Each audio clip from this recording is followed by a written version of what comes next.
Hoje se sabe que a alergia alimentar ela é multifatorial e que não é o fato da criança ter essa hereditariedade, né, ter essa predisposição, não quer dizer que ela vai ter ou que ela vai desenvolver. Pessoal, boa noite. Eu sou Isabela Jardim, nutricionista especialista em alergias alimentares e também idealizadora do programa Chega de Alergia, um programa que tem o objetivo de te ensinar a acabar com todos os sintomas da alergia alimentar do seu filho em até 60 dias. E hoje nós vamos falar sobre quais são as causas da alergia alimentar. Será que ela é só hereditária, então não tem o que fazer, já que as causas são hereditárias? Nós vamos discutir um pouquinho sobre isso, sobre as principais causas da alergia alimentar, sobre o que há de mais moderno, o que é mais atual, né, em relação aos motivos, aos causadores da alergia alimentar, e vamos falar um pouquinho também sobre o que há de mais moderno em relação a diagnóstico de alergia alimentar, tá bom? Então, existe essa ideia de que a alergia alimentar é hereditária, então não tem muito o que fazer. Como com a maioria das coisas, né, que são hereditárias. Algumas delas, e quando eu falo coisas, né, eu tô generalizando, eu não tô falando só especificamente da alergia, mas a maioria dos genes que a gente carrega, né, ou das alterações que são passadas geneticamente, de fato, não tem mesmo como a gente prevenir a maioria delas, né? E aí, por conta disso, muitas pessoas acreditam que quando se trata de alergia alimentar, não tem muito o que fazer também, né? No seguinte sentido, primeiro que a descoberta, né, o diagnóstico da alergia alimentar, ele só vai acontecer depois que o bebê nasce e se ele apresentar algum sintoma, né? Claro. Porque se for uma alergia sem sintoma, não é bem uma alergia. Então, a gente não tem como saber durante um período de pré-natal, acompanhamento da gestação, se essa criança vai ter alergia. A gente, pelo menos, não tem como saber com certeza, né? A gente pode ter alguns indícios, de acordo com a história clínica da mãe e da família, que podem meio que direcionar a gente para um acompanhamento preventivo, né? Preventivo, educativo, orientar essa mãe. Mas, de fato, tudo aquilo que é genético, né? Que vem a carga genética, a gente não tem como evitar. Porém, hoje em dia, a gente já sabe que a alergia alimentar, ela é multifatorial. Ela não tem só o fator genético como determinante se vai ter ou não alergia alimentar. É fato que a carga genética ela ainda representa uma grande porcentagem de motivador para o desenvolvimento da alergia alimentar. Então, ela ainda é o fator principal que a gente vai considerar na hora de pensar na probabilidade de uma criança ter ou não uma alergia alimentar.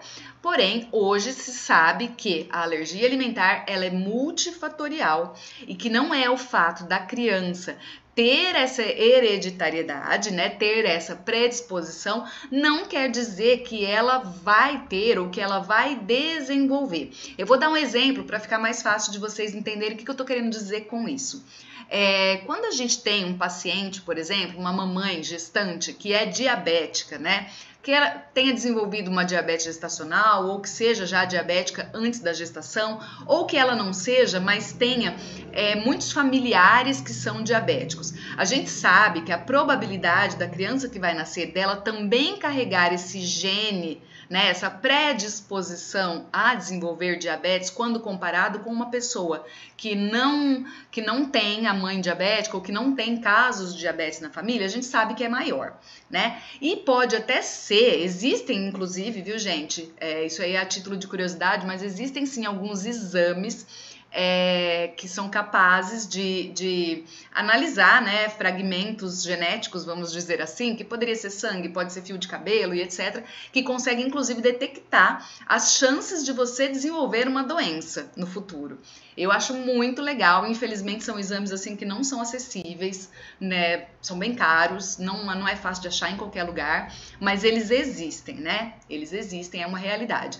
E então, quando a gente fala de uma criança que tem uma propensão a ter diabetes, por exemplo, por conta de ter uma predisposição, né? Por conta de ter casos na família, ou a mãe diabética, etc. A gente quer dizer com isso que essa criança ou essa família tem que tomar um pouquinho mais de cuidado do que aquela família onde não há essa predisposição. Mas isso não quer dizer que a criança vai ter diabetes, né? A não ser que ela nasça já diabética, tá? Eu tô falando de uma predisposição. Tô falando assim de uma tendência maior por conta de ter essa história na família.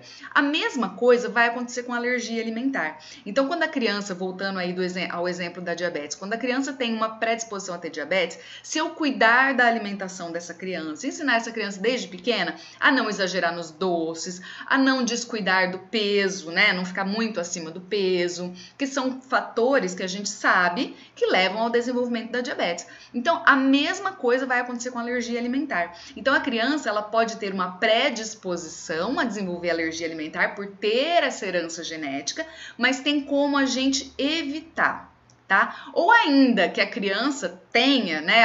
Nós tentamos evitar, mas tem essa herança genética, ela desenvolveu a alergia. A gente aumenta as chances de diminuir ou até mesmo de cessar, né, todos os sintomas da alergia alimentar e principalmente as chances de cura da criança adquirir tolerância ao alimento que ela tem alergia, né? Que ela tá fazendo sintoma, a gente aumenta essas chances quando a gente toma alguns cuidados. Então, por isso é importante a gente entender que a alergia alimentar, ela não sofre só com o fator genético, ela não existe só por causa da carga genética. Embora, como eu disse, ainda seja um fator importante a se considerar, né? A história genética, a predisposição genética.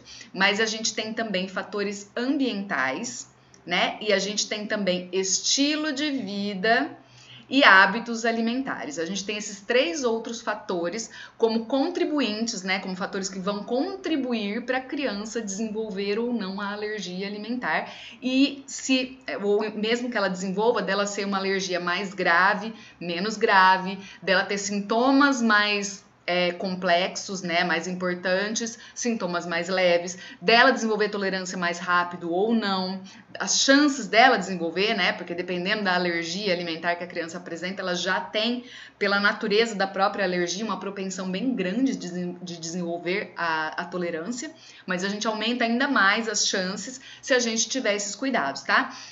Então eu vou comentar com vocês quais são esses fatores para vocês entenderem. E mais uma vez, essa ideia de que é hereditário, então não tenho o que fazer, não é bem assim que funciona. Por isso que eu trouxe esse tema hoje para vocês, que eu já ouvi isso de muitas mamães falando assim: mas não tenho o que fazer, eu sou alérgica, meu marido é alérgico, a avó é alérgica, todo mundo é alérgico. De fato, não tem como você evitar essa herança genética, mas tem como a gente amenizar, minimizar ou até mesmo evitar que essa criança comece a ter sintomas, né? Dependendo do tipo de alergia, até porque a alergia, como eu sempre falo para vocês, ela é uma caixinha de surpresas, né? E quando eu falo alergia, aqui eu tô generalizando todos os tipos de alergia mesmo, não só as alergias alimentares, né? Às vezes uma mesma alergia, ela se apresenta de formas diferentes em pessoas diferentes, né? Mesmo que seja uma mesma alergia. Vou falar para vocês sobre dermatite atópica. Ela pode ser um sintoma de alergia alimentar. Ela é uma alergia mista, então ela tanto tem algumas respostas do sistema imunológico que são IgE mediadas e outras que não são. Então a gente tem uma alergia assim, um pouco mais complexa e muitas vezes as pessoas que apresentam esse gene, né, esse gene atópico que a gente fala, ou a gente às vezes fala que é uma pessoa atópica, ela pode ter diferentes sintomas, né? Então só para vocês entenderem assim bem rapidinho, eu sou atópica, minha mãe é atópica, meu filho caçula é atópico. A gente tem essa herança genética então, mas em mim a atopia ela se manifestou na pele, então eu tenho DA, e também como rinite alérgica. Já no meu filho, ela se manifestou como asma. Meu filho é asmático, quer dizer, ele era, porque a gente fez o tratamento, ele não é mais. Então, ele era asmático, meu filho caçula. E na minha mãe, ela apresenta também como DA, né? Também na pele, mas a minha mãe tem alergia alimentar. Minha mãe tem alergia a peixe e frutos do mar. Ela não pode comer nada que tenha peixe, frutos do mar, que ela passa mal, né? Como toda alergia. E eu, apesar de trabalhar com alergias alimentares, eu não tive a manifestação como alergia alimentar. Mas como eu sou nutricionista e sou muito alérgica, eu acabei me envolvendo muito nesse mundo das alergias, porque as coisas estão meio que conectadas, né? O fato das alergias serem multifatoriais, né? A gente tem alguns alimentos que são os mais fáceis de causarem alergia alimentar, porém não são os únicos, né? A gente tem casos de criança que tem alergia a arroz, a banana, a tomate. Então, são alergias pouco comuns ou mais raras, mas existem, tá? Então, a gente não pode nunca falar, em se tratando de alergia, que não existe essa alergia. Cada um é cada um tem uma sensibilidade diferente. Então, a gente sempre tem que levar em consideração isso. Mas os alimentos que mais causam alergia, só pra gente lembrar, são os frutos do mar. Então, todos os frutos do mar, peixes, crustáceos, camarões, etc. Tudo que veio do mar, né? Então, os frutos do mar, de um modo geral. As castanhas, as frutas oleaginosas, como nozes, amendoim, etc. O glúten, né? O trigo, no caso, por conta do glúten. O leite de vaca, os ovos, especialmente a clara, e a soja não ser talvez a melhor opção para substituir leite de vaca, justamente porque a soja também tá na lista aí desses alimentos que podem causar alergia alimentar, principalmente por reatividade cruzada. Então esses são os alimentos que mais causam alergia alimentar, né? E atualmente a gente sabe que até 10% das crianças pequenas, bebês em idade pré-escolar, elas apresentam um tipo de alergia alimentar, tá? Não são iguais, podem ser tanto alergias IgE mediadas quanto não mediadas, alergias de resposta rápida, de resposta tardia, alergias que podem causar anafilaxia, alergias que não, mas a gente tem uma porcentagem bem alta de 10%, é uma porcentagem importante para a gente levar em consideração, né? Isso significa o quê? Que se eu tiver um grupinho, né, de 1.000 crianças, 100 tem alergia alimentar, 100 crianças. Se eu tiver um grupinho de 100 crianças, pelo menos 10 tem alergia alimentar. Então, é uma porcentagem importante, né? E isso tudo causa um impacto de um modo geral, né? Tanto na vida social, na escola, a própria indústria alimentar tendo que se adaptar cada vez mais. E essa porcentagem, ela aumentou, né? E por que ela aumentou? Porque tá na moda falar que é alergia alimentar? Não é bem esse o motivo. Na verdade, antigamente, há um bom tempo atrás, a maioria dos profissionais da saúde nem sequer consideravam a alergia alimentar. Ela era pouco difundida, pouco falada, pouco estudada, pouco se sabia sobre ela, embora a gente ainda tenha que descobrir muito, né, ainda sobre a alergia alimentar, mas pouco se falava, praticamente nada. Então, quando uma criança tinha alergia alimentar, porque a alergia alimentar ela sempre existiu, ela muito provavelmente recebia o tratamento errado. E aí não melhorava, e aí essa alergia piorando, e algumas acabavam adquirindo a tolerância espontaneamente, mesmo sem tratamento, mas com aquela qualidade de vida horrível, né? Até desenvolver essa tolerância. Era uma tolerância que vinha ainda mais tarde do que ela poderia vir fazendo o tratamento correto, e por aí vai. Hoje, como eu estava dizendo para vocês no início da live, a gente sabe que não tem só uma influência da genética. A gente sabe, então, que tem também influência ambiental, alimentar, estilo de vida, né? Então, como assim, Isa? Mas o que mudou no ambiente que fez com que as crianças aumentassem as chances de desenvolver a alergia? A primeira delas é o estilo de vida que a gente tem hoje.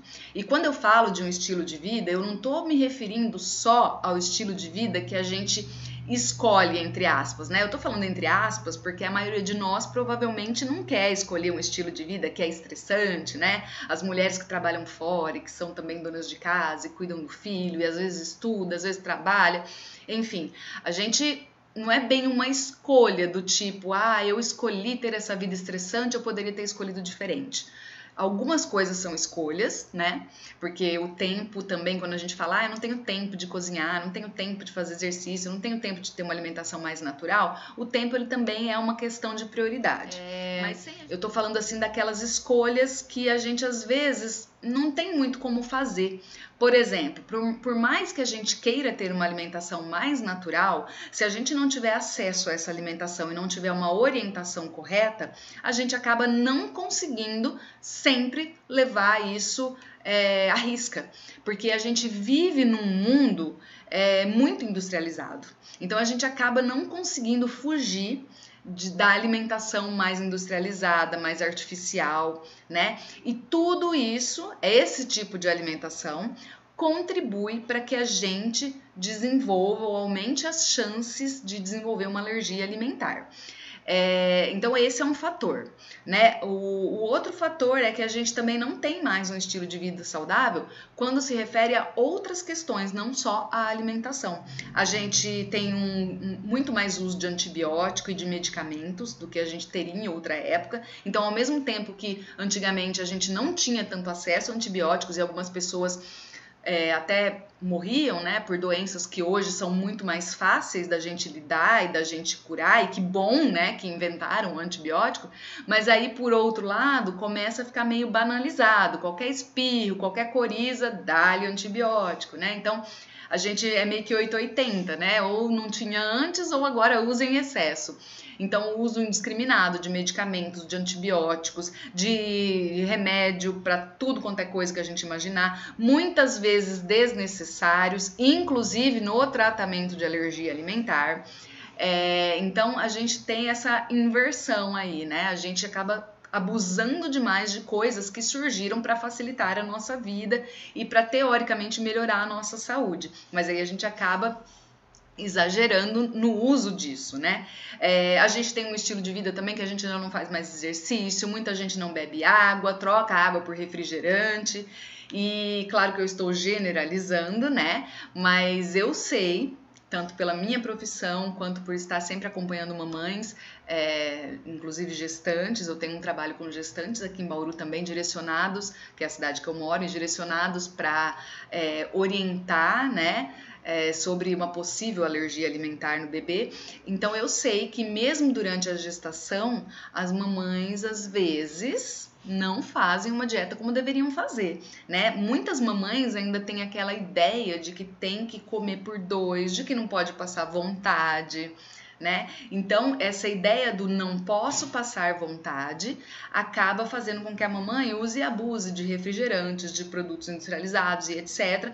E claro que eu não tô querendo fazer um terrorismo aqui não, tá? Dizendo para vocês que não tem que ter uma alimentação 100% enquanto, né, durante a gestação, não é isso. Mas você também deve cuidar com os exageros, né? Porque se a gente pensar que você tem essa genética das alergias alimentares e que você já teve um filho com alergia alimentar ou tem algum histórico de alergia na sua família, não precisa ser alergia alimentar, pode ser outros tipos de alergia, né? Tem esse gene atópico aí circulando na família, você já sabe que o seu filho, o seu bebê, tem uma predisposição, não quer dizer que vai, mas se você puder evitar dando uma melhorada na dieta durante a gestação, isso já vai ajudar, né? Já vai ajudar bastante. Então, esse é um ponto, é o que a gente come, é o meio ambiente, né? A gente tem esses alimentos todos muito industrializados e isso se reflete também na alimentação do bebê depois que ele nasceu. Porque vocês podem dizer assim para mim, Isa, mas você tá falando, né, do ambiente e tal, mas e aí? O nenê nem come ainda, nem nasceu, mas essa influência, ela vem desde a gestação. E aí, quando o bebê nasce, tem muitas mães que acabam não amamentando. E eu não estou falando das mães, eu sempre deixo isso claro para vocês, eu não estou falando da mãe que não pôde, que não conseguiu, que não foi possível amamentar por qualquer que seja o motivo. Isso é uma coisa, eu estou falando daquelas mães que são encorajadas a não amamentar. Ou porque o próprio médico falou, ou por conta daquela ideia, né, que a gente também comentou na última live, de que leite materno é fraco, não, seu filho chora muito porque ele tá com fome ainda, né? Até eu já ouvi isso do pediatra do meu filho mais velho, mesmo sendo nutricionista, qualquer hora eu venho contar essa história para vocês. Então, essa ideia ela tá tão enraizada na nossa cultura que muitas vezes as mamães inocentemente acabam caindo nessa história aí de que o leite é fraco, de que a criança está com fome, de que precisa dar suplemento, e aí acaba fazendo com que a criança deixe de receber o que seria o melhor alimento para ela, que é o leite materno, para receber uma fórmula. Ainda que seja uma criança que já foi diagnosticada com alergia alimentar e erroneamente se tenha a ideia, e eu sei que essa ideia muitas vezes é passada pelo próprio profissional da saúde que acompanha, que orienta essa mãe, às vezes se tem a ideia errada de que deveria, então, excluir o leite materno, já que a criança está com alergia do leite, né? Alergia do leite, então está com alergia do leite da mãe, mas existe essa ideia, e substituir pela fórmula infantil. A fórmula infantil é hipoalergênica, extensamente hidrolisada, tem as de aminoácidos, a criança não vai fazer sintoma de alergia alimentar. Mas isso é uma ideia errada, porque você expõe o seu bebê a algo que não é natural logo cedo. É claro, gente, que vão existir situações que é o mais indicado, tá? Tem situações que é o mais indicado, mas eu tô falando assim, essa ideia de que a fórmula é melhor, de que eu substituí, porque a gente enxerga essa fórmula como se ela fosse um remédio, né? Um remédio para tratar alergia alimentar. E nem sequer existe remédio para tratar alergia alimentar. Alergia alimentar é com dieta que a gente trata. Mas existe essa ideia errada, né? Como eu falei para vocês agora dessas mudanças do estilo, dessa influência do ambiente no aumento dos casos de alergia alimentar, quando eu disse para vocês que até dos medicamentos, né, como antibióticos, etc., que apareceram na nossa vida para ajudar e para melhorar a nossa saúde, a gente acaba abusando às vezes, né? Então, justamente por viver nessa cultura tão industrializada, tão tudo pronto, tudo feito num laboratório, a gente acaba caindo nessa cilada de acreditar que aquilo é melhor do que o próprio leite materno. Ou ainda, a criança não apresentou a alergia enquanto ela está sendo amamentada, mas a hora que começa a introdução alimentar, já começa também dando alimentos que o organismo da criança ainda não está acostumado. Então, a criança tem um contato precoce com alimentos que têm uma proteína de alto peso molecular, como é o caso desses alimentos que eu citei, que são os mais comuns de causar alergia, principalmente leite de vaca, quando se trata de bebês e crianças bem pequenininhas, né, que ainda estão em período de lactação, que a gente fala, ainda são lactentes, ainda devem tomar leite, né, só que é o leite da mãe, não é o leite da vaca, devem tomar leite. Essas crianças, elas muitas vezes tem um contato precoce com esses alimentos. Então, o organismo dessa criança, o sistema imunológico e tudo mais, ainda não está preparado para receber aquele alimento, por isso acaba desenvolvendo uma alergia alimentar, né? Uma resposta negativa em relação a essa ingestão. Atrasar muito também é uma coisa que atrapalha, por incrível que pareça. Eu sei que alguns profissionais, e até antigamente a gente passava mesmo essa orientação de que os alimentos que causam mais alergia deviam ser evitados, a gente tinha que introduzir lá para frente. A gente até demora um pouquinho mais, mas assim, esse pouquinho é um mês de diferença, porque a introdução alimentar da criança que tem alergia alimentar, ela é um pouco mais devagar, né, pra gente ir testando os alimentos. Mas tinha gente que acreditava que é só depois que fez 2 anos de idade que a gente tinha que introduzir esses alimentos. E a gente sabe hoje que introduzir muito tarde também atrapalha desenvolver a tolerância. Então, são detalhes assim muito pequenos que muitas vezes passam desapercebidos, especialmente quando o profissional que acompanha a mamãe não é especializado em alergias alimentares e que podem contribuir para o desenvolvimento da alergia alimentar ou para atrasar o desenvolvimento da tolerância. Tá? Outra coisa, o uso de medicamentos, né, principalmente antibióticos, também atrapalham a formação da flora bacteriana intestinal, que são aquelas bactérias do bem, que protegem o nosso intestino, né? Eu também já comentei com vocês em alguma das lives, não lembro qual, mas já comentei com vocês que o intestino é a nossa primeira barreira de proteção.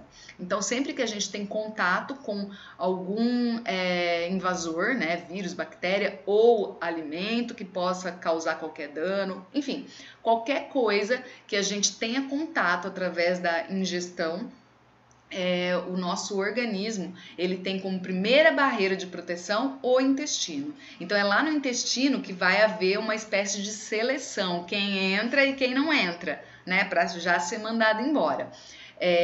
Então a gente precisa que toda essa barreira de proteção esteja íntegra, esteja intacta, né? E uma das formas de manter essa barreira protegida e funcionando da sua forma mais plena é mantendo a flora bacteriana intestinal. Então, quando a gente tem um uso muito abusivo de antibióticos, a gente acaba com essa flora bacteriana. Inclusive, a gente tem como parte do tratamento para alergia alimentar a inclusão dos probióticos, justamente por conta disso. Né? Em alguns casos a gente vai incluir. É claro que a quantidade, o tempo de uso é diferente de criança para criança, mas a gente normalmente recomenda, justamente para que a gente mantenha ou restaure essa flora bacteriana, caso ela tenha sido aí mexida, vamos dizer assim, né?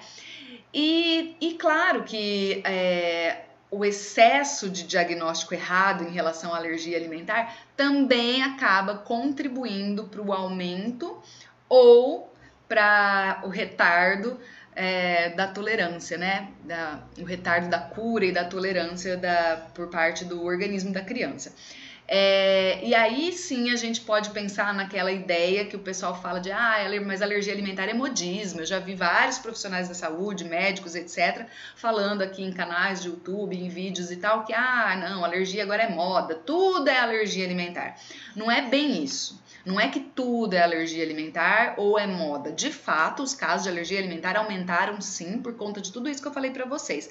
Mas o diagnóstico da alergia alimentar ele é muito complexo. Ele também deve levar em conta vários fatores, né? Assim como o desenvolver alergia alimentar é multifatorial, o diagnóstico também tem que ser. Então, eu vejo assim um erro muito comum que eu vejo vários profissionais da saúde que acompanham crianças e bebês com alergia alimentar cometendo o erro de fechar um diagnóstico de alergia apenas com o exame laboratorial, que é o exame de sangue ou aquele exame de pele. Então, aquele exame ele serve para dar um norte, né? Quando eu digo dar um norte, é uma direção, né? Direcionar o profissional aonde ele vai investigar mais. Mas nunca, jamais a gente pode fechar um diagnóstico só com o exame, tá? Então, a gente deve investigar a história clínica da criança. Então, é aquele profissional que, assim como eu, né, quem é minha paciente está aqui assistindo sabe que eu fico assim 1 hora, pelo menos, batendo papo, né, entre aspas, com a mamãe, porque eu quero saber tudo da história clínica daquela criança, né? O tempo de gestação, como nasceu, se mamou no peito, se não mamou, se mama, se não mama, o que a mãe come, o que a mãe não come, enfim, todos os detalhes eu quero saber dessa mamãe. Então, dá para saber a história, né, da criança, a história clínica. Então, a gente tem que saber todos os detalhes, ouvir a mamãe, tudo que ela vai falar de sintoma, tudo que ela acha que é, ainda que não seja, para eu entender qual é a história clínica dessa criança. Aí eu posso pedir também os exames, né, para confrontar com a história clínica, para ver se eles batem ou não com essa história.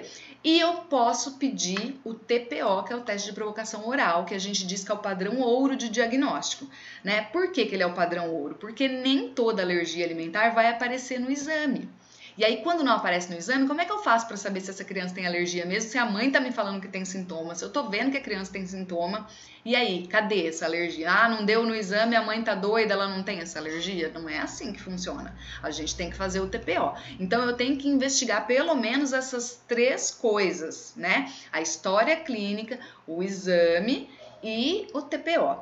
Agora, vão existir casos que eu posso excluir o TPO quando, através da história clínica da criança e dos sintomas que ela apresenta, eu já tenho um indício de que essa alergia seja IgE mediada.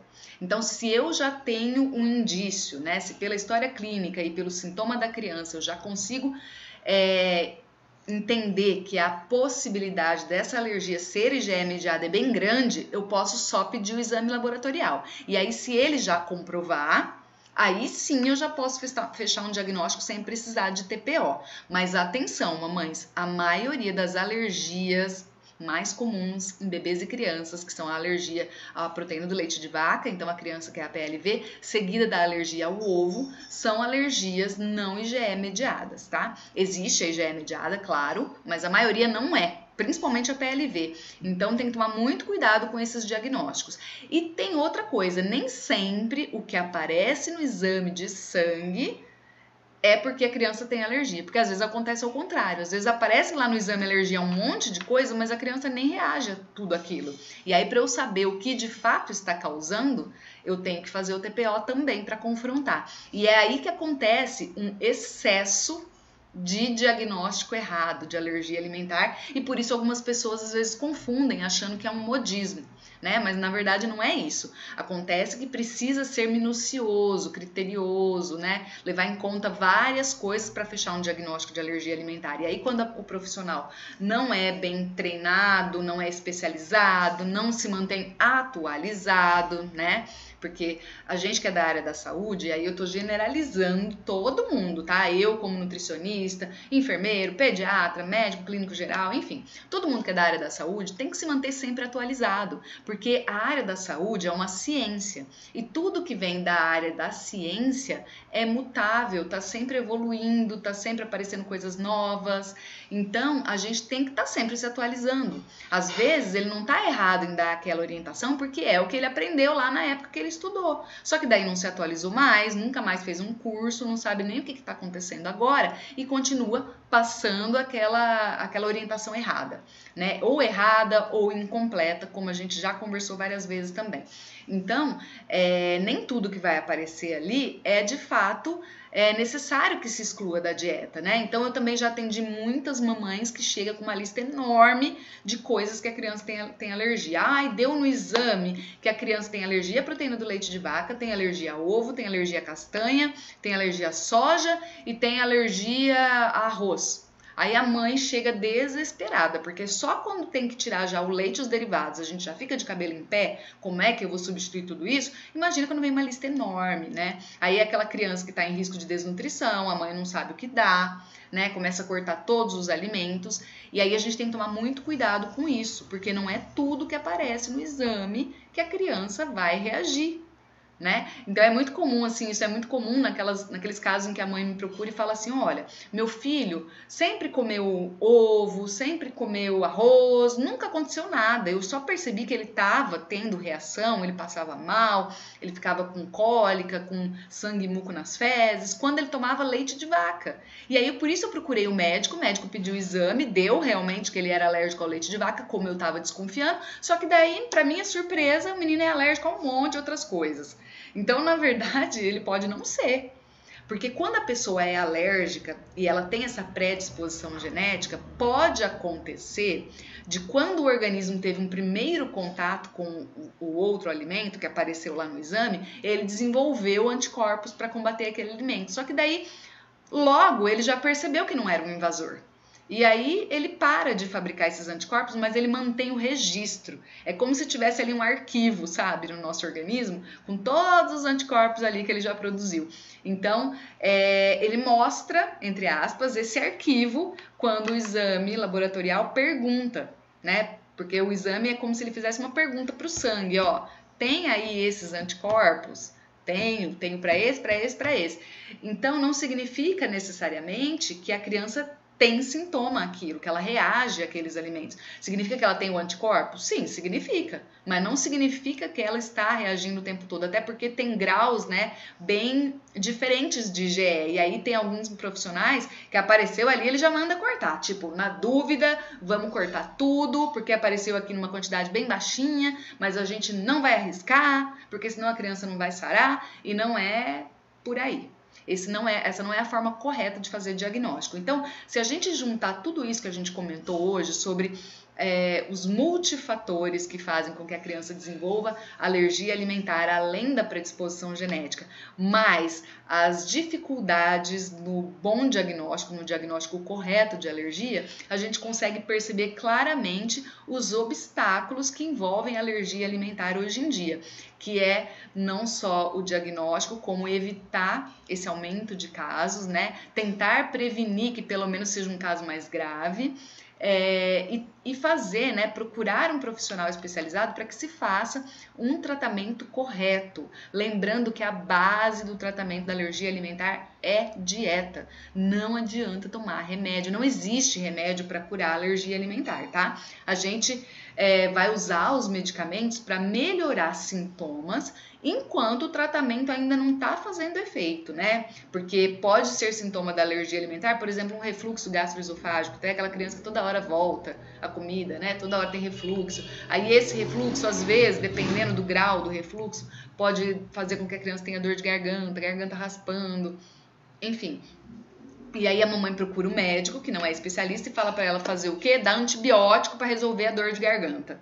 Aí o antibiótico não vai resolver, ele vai amenizar por um período, assim como um medicamento analgésico e tudo mais, um medicamento anti-refluxo, um medicamento que seja também antiácido. Tudo isso vai melhorar, amenizar o sintoma. Só que se esse sintoma ele é principalmente por causa de uma alergia alimentar, enquanto você não excluir esse alimento da dieta, nenhum medicamento vai resolver. E pior, vai chegar uma hora que o medicamento para de fazer efeito. E aí, ainda por cima, toma um antibiótico que faz o quê? Acaba com a flora bacteriana intestinal natural. Ou seja, o que era ruim vai ficar pior ainda. Então, eu não estou dizendo que não é para usar medicamento, né? Como eu falei para vocês, o medicamento existe para melhorar a qualidade de vida da criança, enquanto o tratamento ainda não surtiu efeito, né? Porque o tratamento dietético, ele demora um tempo para fazer efeito. Então não é assim, faz 2 dias que eu não tô tomando leite e ainda tô com sintoma. Demora, gente, demora um tempinho. Dependendo do tipo de alergia, demora mais, demora menos. Mas de um modo geral, ele vai demorar um pouquinho. E enquanto está demorando, que demore aí 2 semanas, 3 semanas, a gente pode sim precisar dos medicamentos para melhorar a qualidade de vida da criança, mas tem que ter o entendimento, tem que saber que esse medicamento ele não está curando a alergia. O que vai curar a alergia é o tratamento correto em todos os seus detalhes, né? E todos esses detalhes e como base principal a dieta de exclusão. É só assim que a gente consegue tratar a alergia alimentar e aumentar as chances de desenvolver a tolerância com o tempo, tá bom?